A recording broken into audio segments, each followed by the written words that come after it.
Hello everyone, एक बार फिर से आप सभी का मोस्ट वेलकम है आपके अपने यूट्यूब चैनल जिसका नाम है सक्सेस मंत्रा बाय दीपक राय सर। आज मैं आप सभी के लिए ज्योग्राफी के टॉप 30 क्वेश्चंस लेके आई हूँ जो कि आपके एग्जाम के पर्सपेक्टिव बहुत ही ज़्यादा इंपॉर्टेंट रहने वाला है। तो इस वीडियो को आप एंड तक देखिएगा एंड अगर आप हमारे चैनल पर न्यू हैं तो प्लीज़ हमारे चैनल को सब्सक्राइब ज़रूर करिएगा। तो चलिए अपने क्वेश्चन को हम स्टार्ट करते हैं। क्वेश्चन नंबर फर्स्ट हमसे कह रहा है कि कर्क रेखा निम्नलिखित में से किन राज्यों से गुजरती है। यानी इन चारों राज्य आपके सामने दिए हुए हैं और आपको कूट में इसका उत्तर देना है कि कर्क रेखा किन किन राज्यों से गुजरती है। ऑप्शन दिया है गुजरात, झारखंड, मिजोरम और असम। तो आपको बताना है कि इसमें से ऐसे कौन सी कूट लैंग्वेज है जिसमें कि कर्क रेखा गुजरती है। तो देखिए, पहली बात तो ये कि गुजरात जो है वो कर्क रेखा से गुजरती है, झारखंड कर्क रेखा से गुजरती है, असम कर्क रेखा से नहीं गुजरती और मिजोरम कर्क रेखा से गुजरती है। तो आप इस हिसाब से कूट के हिसाब से इसका राइट आंसर क्या हो जाएगा, ऑप्शन नंबर सी 1, 2 एंड 4। साथ ही साथ अगर हम बात करें कि कर्क रेखा की, तो कर्क रेखा भारत के पहली बात को बीचों बीच गुजरती है, ये बात हम सबको मालूम होनी चाहिए। दूसरी बात कि इस रेखा पर टोटल भारत के 8 स्टेट पड़ते हैं। कितने? कुल 8 राज्य जो हैं भारत के पड़ते हैं। कौन कौन से?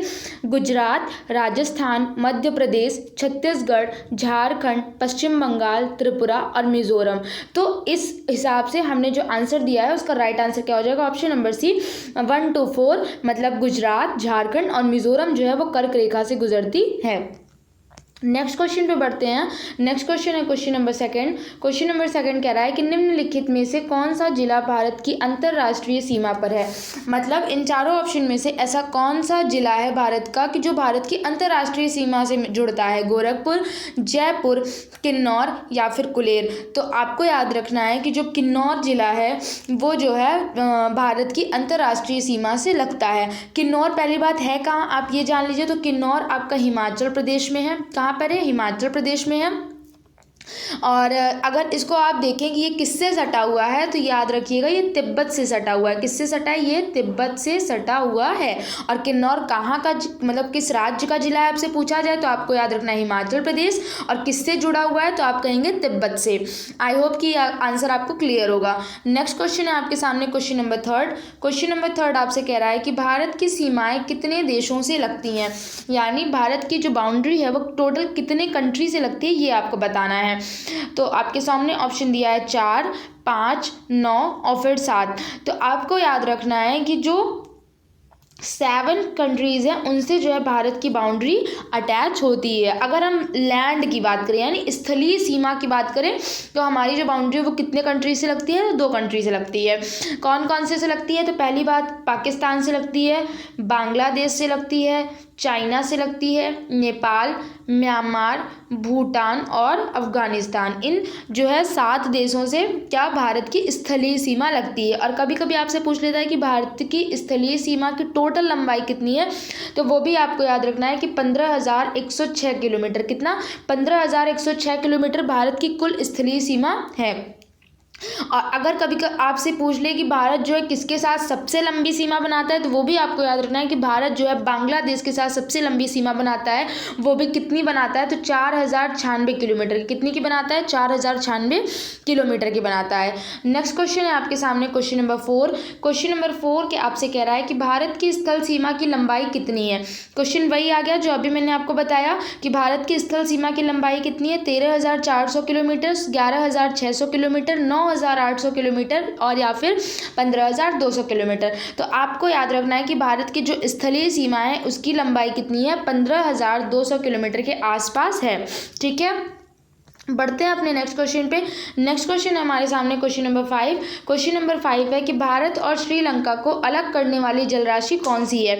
ग्रेट चैनल, पाक जल संधि, 8 डिग्री चैनल या फिर 10 डिग्री चैनल। तो भारत और श्रीलंका को अलग करने वाली जो जलराशि है या फिर स्ट्रेट कह लीजिए उसको, तो उसे हम कहते हैं पाक जल संधि। क्या कहते हैं? पाक जल संधि कहते हैं। और अगर आपसे पूछा जाए तो आपको याद रखना है कि जो समुद्र के आसपास में कौन सा ऐसा देश देश है जो सबसे ज़्यादा निकट है भारत के, तो हम सबको पता है कि कौन सा देश है, श्रीलंका है।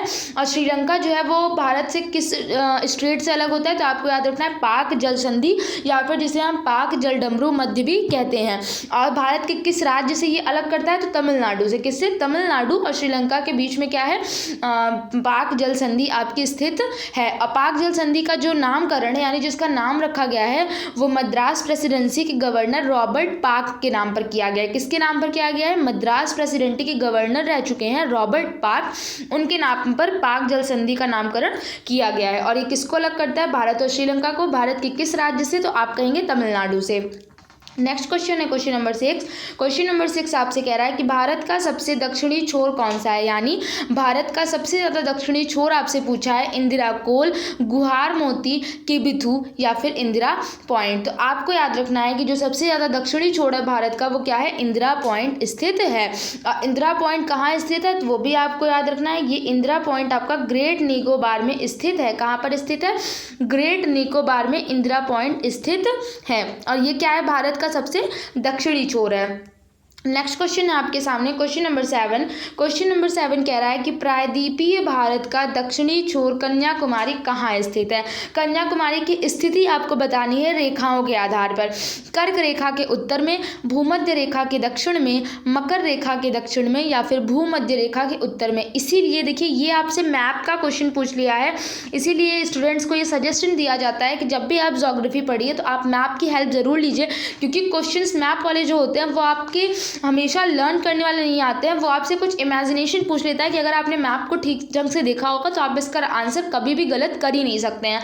तो जो कन्याकुमारी है वो कहाँ स्थित है, ये आपसे पूछा है भूमध्य रेखा के उत्तर में। कहाँ पर? भूमध्य रेखा के उत्तर में कन्याकुमारी स्थित है। और कन्याकुमारी किस राज्य में स्थित है, तो आपको याद रखना है कि कन्याकुमारी तमिलनाडु राज्य में स्थित है। ठीक है। और साथ ही साथ अगर हम भूमध्य रेखा की बात करें तो भूमध्य रेखा वो रेखा होती है जो कि 0 डिग्री अक्षांश की होती है। कितने अक्षांश की होती है? 0 डिग्री अक्षांश की होती है। और इसके उत्तर में कौन स्थित है? कन्याकुमारी स्थित है। बढ़ते हैं अपने नेक्स्ट क्वेश्चन पे। नेक्स्ट क्वेश्चन है क्वेश्चन नंबर 8। क्वेश्चन नंबर 8 आपसे कह रहा है कि भारत ने पृथ्वी के धरातल का कितना प्रतिशत घेरा हुआ है, यानी अगर हम क्षेत्रफल की बात करें तो भारत जो है वो क्षेत्रफल की दृष्टि से कितने प्रतिशत है, ये आपसे पूछा है। 3.4%, 4.4%, 5.4% या फिर 2.4%। और देख सकते हैं कि हम जिस एग्ज़ाम की तैयारी कर रहे हैं राजस्व लेखपाल की, जो कि अभी हाल में होने वाला है, ऐसा जो है हमको मतलब कि पीईटी क्वालिफाई करने के बाद सारे के सारे स्टूडेंट से उम्मीद लगाई हुई है। तो देख सकते हैं कि ये क्वेश्चन आपका पिछली बार राजस्व लेखपाल में पूछा जा चुका है। तो भारत ने पृथ्वी के धरातल का कितना प्रतिशत घेरा हुआ है, तो आप कहेंगे 2.4%। यानी इस क्वेश्चन का राइट आंसर क्या हो जाएगा? ऑप्शन नंबर डी 2.4% है। भारत ने पृथ्वी के 2.4% को घेर रखा है। नेक्स्ट क्वेश्चन है आपके सामने क्वेश्चन नंबर 9। क्वेश्चन नंबर 9 आपसे कह रहा है कि भारत का विश्व में क्षेत्रफल के आधार पर कौन सा स्थान है, यानी भारत का विश्व में अगर क्षेत्रफल के आधार पर रैंक पूछी जाए तो वो आपको बतानी है कि दूसरा रैंक है, चौथा, छठा या फिर 7वां। तो आपको याद रखना है कि क्षेत्रफल के आधार पर भारत का कौन सा स्थान है? 7वां स्थान है। और अगर हम सबसे बड़े क्षेत्रफल में सबसे बड़े देश की बात करें तो आपको याद रखना है रूस जो है क्षेत्रफल के आधार पर सबसे बड़ा है।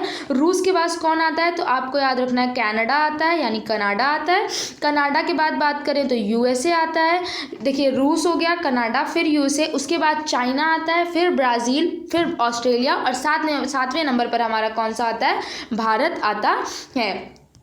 नेक्स्ट क्वेश्चन है आपके सामने क्वेश्चन नंबर 10। क्वेश्चन नंबर 10 आपसे कह रहा है कि अंडमान और निकोबार तथा लक्षद्वीप समेत भारत की कुल तटीय रेखा की लंबाई कितनी है। अभी हम लोगों ने स्थलीय रेखा की लंबाई जानी कि स्थलीय रेखा की लंबाई कितनी है। अब आपसे तटीय रेखा की लंबाई पूछ रहा है कि तटीय रेखा की लंबाई कितनी है। 6500 किलोमीटर, 4200 किलोमीटर, 7500 किलोमीटर या फिर 9200 किलोमीटर है। तो आपको याद रखना है कि जो भारत की तटीय रेखा है, कुल तटीय रेखा वो कितनी है? 7500 किलोमीटर है। अब भारत, आपको पता होगा कि भारत 3 ओर से समुद्र से घिरा हुआ है, इसीलिए भारत को हम क्या पढ़ते हैं? पेनिनसुला कहते हैं। यानी ऐसा एरिया जो कि 3 तरफ समुद्र से घिरा होता है उसे हम क्या कहते हैं? पेनिनसुला कहते हैं। इस वजह से इंडिया इज अ पेनिनसुला। ठीक है। और इसके पूर्व में क्या स्थित है? बंगाल की खाड़ी, दक्षिण में हिंद महासागर और पश्चिम में क्या स्थित है? अरब सागर इसे घेरा हुआ है। और तट रेखा की लंबाई की बात करें तो एग्जैक्ट अगर हम बात करें तो इसकी होती है 7500 7,516.6 किलोमीटर, लेकिन ऑप्शन में इसके आसपास का ऑप्शन दिया है इसलिए हमने 7,500 को टिक किया। ठीक है, अगर साथ ही साथ हम भारत की तटरेखा पर कुल राज्यों की बात करें तो वो भी आप याद रखिए कि भारत की तटरेखा पर कुल 9 राज्य हैं। कितने राज्य हैं? कुल 9 राज्य जो है भारत की तटरेखा पर स्थित हैं। नेक्स्ट क्वेश्चन है आपके सामने क्वेश्चन नंबर 11। क्वेश्चन नंबर 11 आपसे कह रहा है कि कौन सा दर्रा तिब्बत के साथ सिक्किम राज्य को जोड़ने वाली भारत चीन की सीमा है। यानी इन चारों ऑप्शन में से ऐसा कौन सा दर्रा है जो तिब्बत के साथ सिक्किम राज्य को जोड़ता है। रोहतांग दर्रा, नाथुला दर्रा, खारदंगला दर्रा या फिर बनिहाल दर्रा। तो आपको याद रखना है कि जो नाथुला दर्रा है वो तिब्बत के साथ सिक्किम राज्य को जोड़ता है। साथ ही साथ एक चीज़ और जान लीजिए कि जो सिक्किम की राजधानी है गंगटोक से कितनी दूर पे, तो 56 किलोमीटर। कितनी दूर पर? 56 किलोमीटर पूर्व में क्या नाथुला दर्रा जो है वो चीनी क्षेत्र में तिब्बत की पठार पर स्थित है। अब अभी अगर कभी कभी आपसे घाटी पूछ लेता है तो आपको याद रखना है चुम्बी घाटी पर स्थित है। ठीक है, नेक्स्ट क्वेश्चन है आपका क्वेश्चन नंबर 12। क्वेश्चन नंबर 12 आपसे कह रहा है कि काराकोरम पर्वत श्रृंखला में एक सबसे ऊंची चोटी कौन सी है। काराकोरम पर्वत श्रृंखला में सबसे ऊंची चोटी कौन सी है ये आपको बताना है। नंदा देवी, नंगा पर्वत, K2 या फिर माउंट एवरेस्ट। तो आपको याद रखना है कि काराकोरम पर्वत श्रृंखला में जो K2 है यानी गॉडविन ऑस्टिन जो है वो जो है सबसे ऊंची चोटी है। अगर हम इसकी हाइट की बात करें तो गॉडविन ऑस्टिन की जो हाइट होती है वो कितनी होती है? 8,611 किलोमीटर होती है। और K2 जो है विश्व की दूसरी सबसे ऊंची चोटी है। काराकोरम की सबसे ऊंची चोटी और विश्व की बात करें तो दूसरी सबसे ऊंची चोटी। K2 की जो ऊंचाई है वो विश्व के सर्वोच्च शिखर एवरेस्ट, जिसकी ऊंचाई कितनी है, मतलब माउंट एवरेस्ट की ऊंचाई कितनी है? 8,848 किलोमीटर। इससे सिर्फ और सिर्फ कितनी कम है? तो 237 मीटर कम है। यानी आप देख सकते हैं कि माउंट एवरेस्ट की ऊंचाई है 8,848, जो कि अभी हाल फिलहाल में 8,850 हो गई है। और K2 की कितनी है? 8,611। इससे मतलब आप समझ लीजिए 240 मीटर के आसपास ही सिर्फ जो है डिफरेंस दिखता है आपको माउंट एवरेस्ट और K2 के बीच में। नेक्स्ट क्वेश्चन है आपका क्वेश्चन नंबर 13। क्वेश्चन नंबर 13 आपसे कह रहा है कि इनमें से कौन सा महान हिमालय या हिमाद्री में पर्वत शिखर नहीं है। यानी इन चारों ऑप्शन में से ऐसा कौन सा ऑप्शन है जो कि महान हिमालय या हिमाद्री में पर्वत शिखर नहीं है।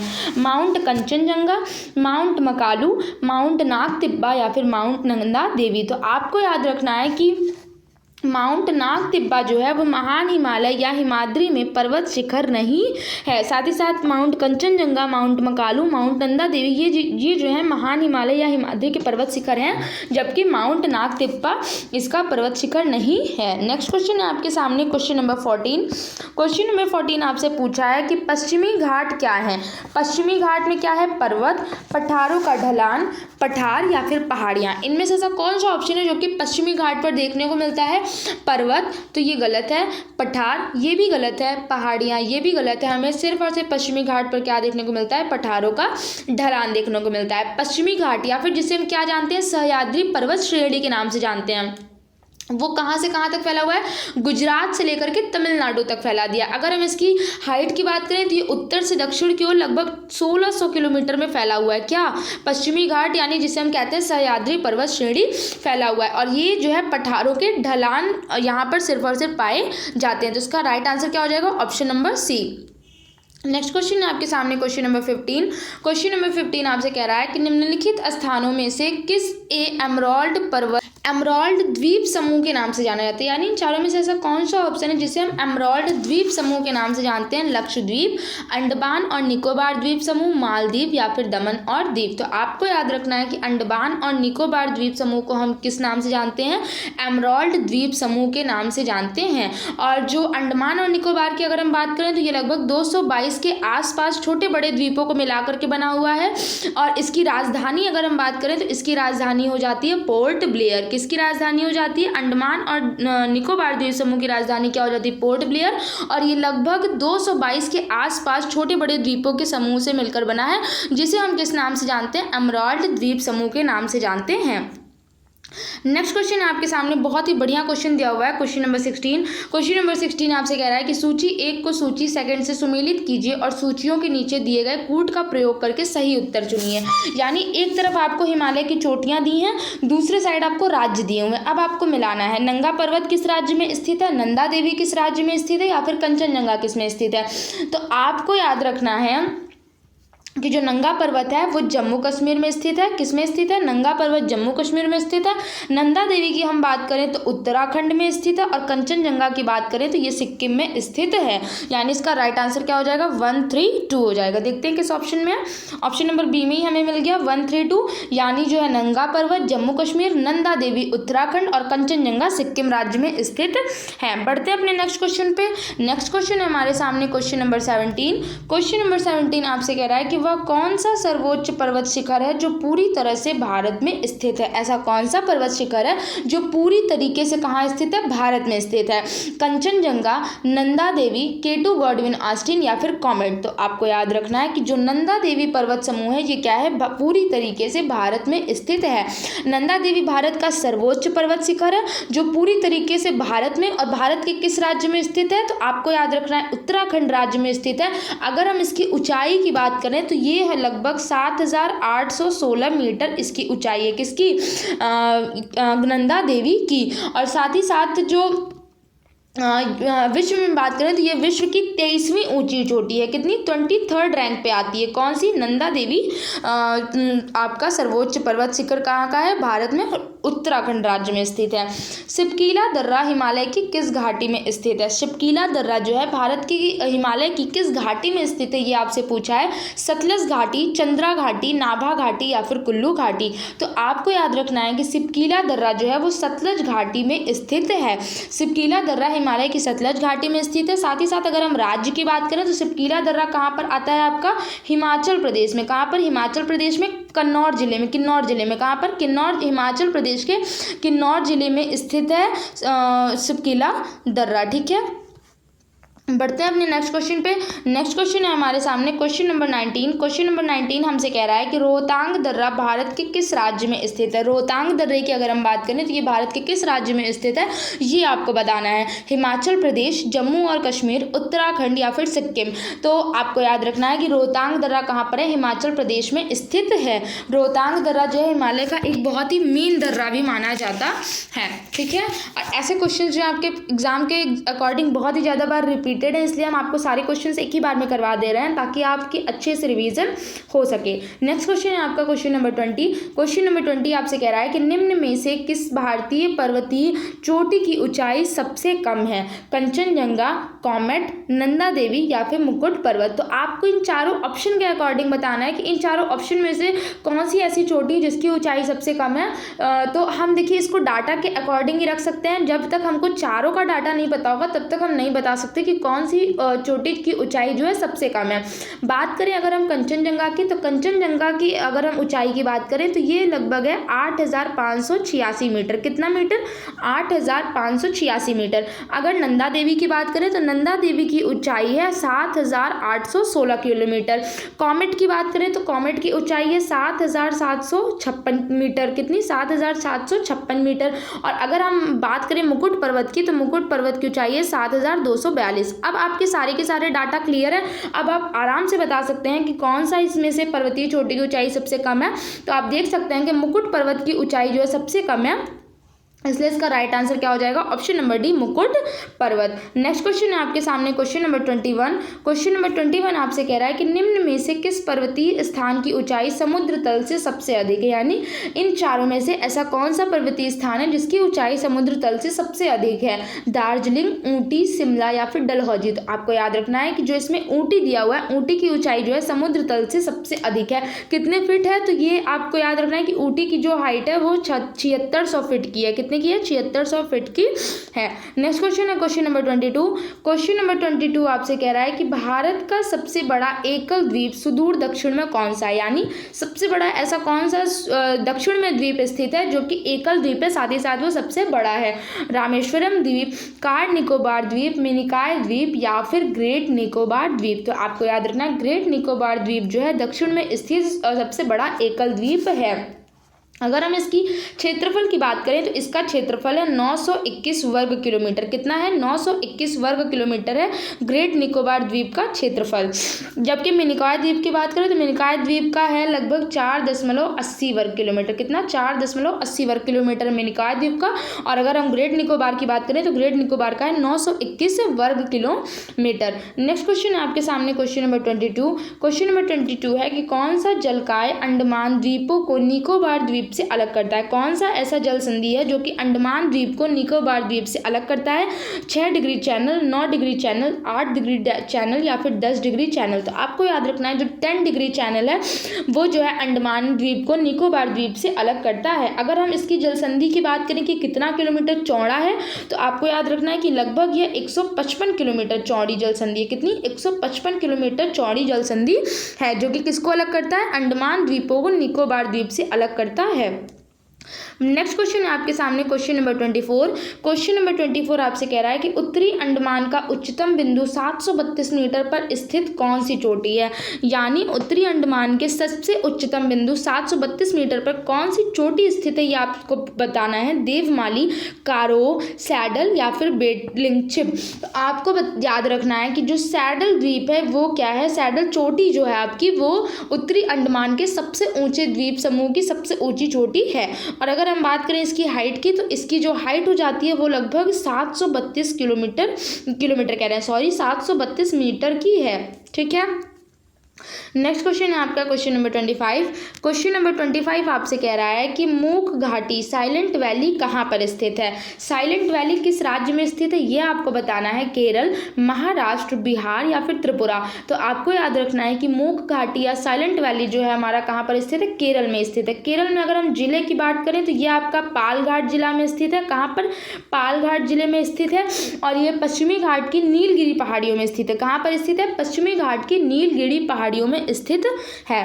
बढ़ते हैं अपने नेक्स्ट क्वेश्चन पे। नेक्स्ट क्वेश्चन है क्वेश्चन नंबर 26। क्वेश्चन नंबर 26 है कि कौन सी चोटी साइलेंट वैली राष्ट्रीय उद्यान पालक्काड में सबसे ऊंची चोटी, यानी साइलेंट वैली में पालक्काड में सबसे ऊंची चोटी कौन सी है आपको बताना है। अनाईमुडी, अगिंडा या फिर देवी मला या फिर पेरूमाल। तो आपको याद रखना है कि जो अगिंडा चोटी है वो क्या है? साइलेंट वैली राष्ट्रीय उद्यान पालक्काड में स्थित सबसे ऊंची चोटी है। नेक्स्ट क्वेश्चन है आपके सामने क्वेश्चन नंबर 27 एंड ये बहुत ही इंपॉर्टेंट क्वेश्चन है कि कौन सा पठार भारत के खनिज दिल के देश के रूप में जाना जाता है? यानी खनिज दिल के देश के रूप में कौन सा जो है पठार उपनाम से जाना जाता है ये आपको बताना है। भांडेर पठार, छोटा नागपुर पठार, डेक्कन पठार या फिर तिब्बती पठार। तो आपको याद रखना है कि छोटा नागपुर पठार को हम किस नाम से उपनाम से जानते हैं? खनिज दिल के देश। यानी अगर इंग्लिश में कभी कभी आपको एग्जाम में पूछ लेता है तो वो भी आप याद रखें, मिनरल हर्ट लैंड। क्या कहते हैं हम? मिनरल हर्ट लैंड के रूप में किसे जाना जाता है? छोटा नागपुर के पठार को जाना जाता है। क्यों? इसकी वजह क्या है? क्योंकि ये पठार की दृष्टि से सबसे ज़्यादा संपन्न है। यहाँ पर कोयला, अभ्रक, तांबा हो गया, बॉक्साइट, ये सारे अयस्क जो है पाए जाते हैं। नेक्स्ट क्वेश्चन है आपके सामने क्वेश्चन नंबर 28। क्वेश्चन नंबर 28 आपसे कह रहा है कि भारत का सबसे ऊंचा स्थान कौन सा है? माउंट ईसो, सैडल शिखर, कंचनजंगा या फिर डोली गड्ढा। तो आपको बताने कि इन चारों ऑप्शन में से ऐसा कौन सा ऑप्शन जो भारत का सबसे ऊंचा स्थान है? तो आपको याद रखना है कि कंचनजंगा ऐसा स्थान है जो कि भारत का सबसे ऊंचा स्थान है और इसे जो है विश्व की तीसरी ऊंची चोटी भी मानी जाती है। अगर हम बात करें इसकी हाइट की तो कंचनजंगा की हाइट है 8,586 मीटर। कितने की? 8,586 मीटर की ऊंचाई है किसकी? कंचनजंगा की स्थित है। और साथ ही साथ हम आपको बताते हैं कि कंचनजंगा जो है 5 चोटियों का समूह है, यानी इस पे 5 चोटियां स्थित है। और अगर हम राज्य की बात करें तो कंचनजंगा जो है वो भारत के सिक्किम राज्य में स्थित है। कहाँ पर स्थित है? भारत के सिक्किम राज्य में स्थित है। नेक्स्ट क्वेश्चन है आपके सामने क्वेश्चन नंबर 29। क्वेश्चन नंबर 29 आपसे कह रहा है कि इनमें से कौन सी भारतीय क्षेत्र में एक खाड़ी नहीं है? भारत के क्षेत्र में ऐसी कौन सी, और चारों ऑप्शन में से ऐसा कौन सा ऑप्शन है जो कि खाड़ी नहीं है? कच्छ की खाड़ी, कंबे की खाड़ी या खंबात की खाड़ी, मन्नार की खाड़ी या फिर अकाबा की खाड़ी। तो देखिए कच्छ की खाड़ी, कंबे की खाड़ी या खंबात की खाड़ी या मन्नार की खाड़ी तो है ऑप्शन में, लेकिन अकाबा की खाड़ी जो है वो भारतीय क्षेत्र में एक खाड़ी नहीं है। साथ ही साथ ये कहाँ पर है? तो आपको याद रखना है कि जो अकाबा की खाड़ी है ये आपके मिस्र, इजराइल, सऊदी अरब देश में स्थित है। कहाँ पर? ये भारत में स्थित ना होकर के मिस्र, इजराइल और सऊदी अरब देश में स्थित है। नेक्स्ट क्वेश्चन आपके सामने क्वेश्चन नंबर 30 और ये है वीडियो का लास्ट क्वेश्चन। लास्ट क्वेश्चन आपसे कह रहा है कि क्षेत्रफल की दृष्टि से उत्तर प्रदेश का भारत के राज्यों में कौन सा स्थान है। एरिया के हिसाब से उत्तर प्रदेश भारत के राज्यों में कौन सी रैंक पे आता है, ये आपसे पूछा है। दूसरा, चौथा, तीसरा या फिर पांचवा। तो आपको याद रखना है कि उत्तर प्रदेश क्षेत्रफल के आधार पर भारत के चौथे स्थान पर आता है। और पहले स्थान पर कौन आता है, तो हम बात करें तो राजस्थान, दूसरे स्थान पर एमपी, तीसरे स्थान पर महाराष्ट्र और चौथे स्थान पर कौन आता है, यूपी आता है। तो इस हिसाब से इसका राइट आंसर क्या हो जाएगा, ऑप्शन नंबर सी 4। तो ये रहे आपके ज्योग्राफी के आज की वीडियो के टॉप 30 क्वेश्चन। एंड आपको अगर अनअकैडमी के लिए आप इंटरेस्टेड है तो वीडियो के डिस्क्रिप्शन बॉक्स में उसकी भी सारी इन्फॉर्मेशन आपको मिल जाएगी। अगर आपको प्लस का सब्सक्रिप्शन लेना है तो आप अभी जा करके वहाँ से ज्वाइन कर सकते हैं हमारा रेफरल कोड सक्सेस मंत्रा यूज़ करके। साथ ही साथ अगर अभी तक आप हमारे टेलीग्राम चैनल पर नहीं जुड़े हैं तो आप टेलीग्राम चैनल से भी जुड़ जाइए। वहाँ पर भी आपको हमारे वीडियो के नोटिफिकेशन और साथ ही साथ जो भी लाइव अपडेट रहती हैं वो हम आपको वहाँ पर प्रोवाइड कराते रहते हैं। एंड अगर आपको हमारी वीडियो पसंद आई तो हमारी वीडियो को लाइक ज़रूर करिएगा। साथ ही साथ अगर हमारे चैनल पर न्यू है तो हमारे चैनल को सब्सक्राइब भी ज़रूर करिएगा। Thank you.